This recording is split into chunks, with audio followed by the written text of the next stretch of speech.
process that I use when I'm putting together my homeschool schedule. So I begin with my notes pages here where I jot down all of the school subjects that I'll be covering each day, along with an approximate time for each one. So for example, for Bible, we have about 15 minutes designated for that. Read aloud is about 15 minutes. I like to chunk the group studies. So these are things that we do as a group. I designate an hour for that, and sometimes that looks like history and science one day, art and music the next. Sometimes we're just focusing on one thing the entire time, and other times we're just looping through as many as we can get through. But I designate 1 hour for that, so that's how I'll be scheduling it here. After that, I designate the independent studies for about 2 hours of time here. Now, my third grader will spend a little less time on everything versus my sixth grader. Each one is expected to spend about 20 minutes doing book basket time, which is independent reading. Math takes about 20 to 30 minutes. English language arts takes 40 to 60 minutes. They both have extras, and they're to spend about 20 minutes on those. Now, these extras for them is a checklist that they can pick from with just different activities or enrichment activities that supports their education. So these can include things like write to a pen pal or build something or coding or play an instrument and those types of things. I've also put here 30 minutes for my kindergartner. So that's about how much time it'll take for me to go through her reading curriculum with her math curriculum, and then do a story or some songs or things like that. So she likes to join us for the group studies and other pieces, so she's included through a lot of this homeschool day, but this is her designated time for her independent studies. After I did that, I went ahead and created 3 blocks, and the reason for that is because I wanted to make sure that I had one-on-one time with each of the 3 children. So with block 1, I started off here with my kindergartner. I really recommend always starting with your youngest. I have a whole blog post on that. But once they have that connection time with you, they tend to do a lot better in the day, moving on to other activities and playtime and allowing you more time to work with the older children. So I start with her for 30 minutes while the older 2 are doing book basket and ELA or math. Then in block 2, my kindergartner is going to do an activity box of some sort. So she may do a puzzle or a sensory bin or something along those lines, while I work with my 3rd grader. And then during that time, my 6th grader will continue with ELA or math. Then in block 3, which may take a bit longer depending on who needs to finish or how much more time they need to finish, my kindergartner is already in free play by this point. My 3rd grader is finishing up and then going into free play, and I'm using that time to work with my 6th grader here. So these are the blocks that I've chunked together.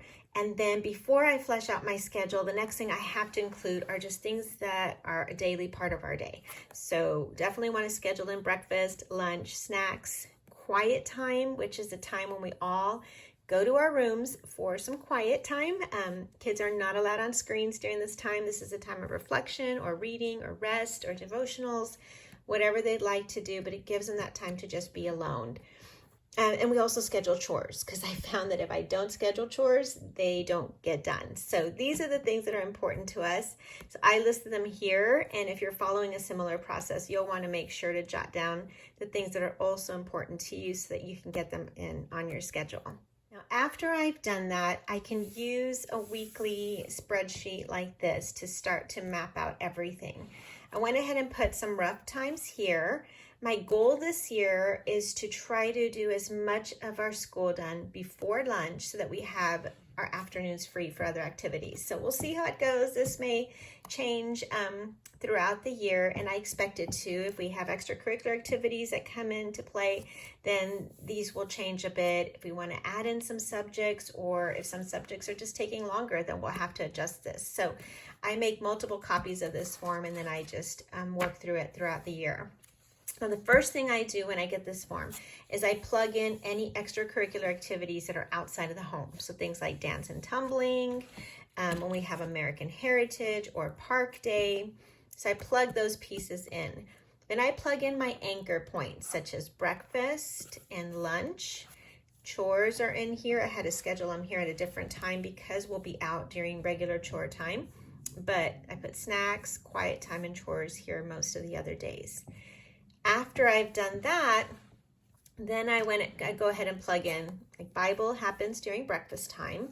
The read aloud will happen during lunch hours. So I tend to eat a little bit earlier than the kids, and then I can spend that time reading to them while they're enjoying their lunch, and then we can talk about it afterwards. Then you'll see here our first chunk of time, which is a group study. So I added an extra 15 minutes in there. So you have the hour of group study, and then we'll have a little wiggle break, which 15 minutes where they could run outside, go to the restroom, whatever they need to do before their first independent block. Then at 10 o'clock, we'll go into block 1 for about the 30 minutes that I had designated. This is when I'm working with my kindergartner. And you'll notice here I gave it 45 minutes. So the extra 15 minutes are for a snack break in there.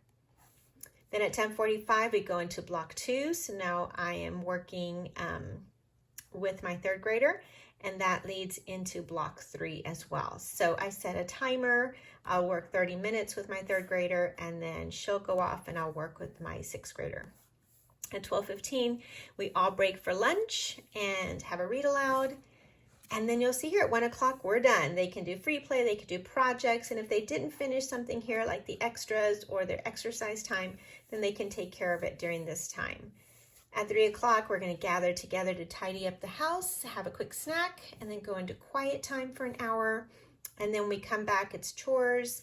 And then at 5 o'clock, what I need to put here is screen time. So that's when they have an hour to get on the screens for a little while I cook dinner. So it's a nice quiet time for me, and it's a good restful time for them. But this schedule helps balance things out where we have time for all the things that are important to us. And sometimes it works exactly like this, and a lot of times it doesn't. But just having the schedule keeps us on track and keeps us moving forward throughout the week.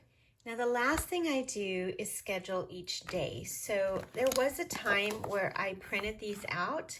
And so I had our Friday schedule to include everything that was here, Thursday and so forth. But I found that a lot of times our schedule changes from week to week with field trips and other events. And so I found that sometimes it's just best to keep it blank. And so when I do this, I have the kids fill out the day and the month and the date, so that way they can practice abbreviations and those types of things. And then I just come in and I copy the schedule based on the day. So if it's Monday, for example, I'll plug in 8:15. We're going to have breakfast and Bible. And then I just go from there. So this gets posted up on the easel, and we check it off as we go, and we can track our progress throughout the day.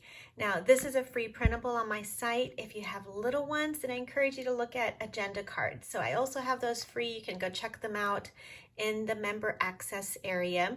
And basically, they're little cards with pictures that the kids can see, that you can actually put on the refrigerator with magnets and just take down throughout the day as you work through each of your pieces here. So hope that was helpful. I hope it gives you a little bit of ideas and tips if you're struggling in this area. I'd love to hear your feedback, so please feel free to leave a comment or subscribe if you found this one helpful.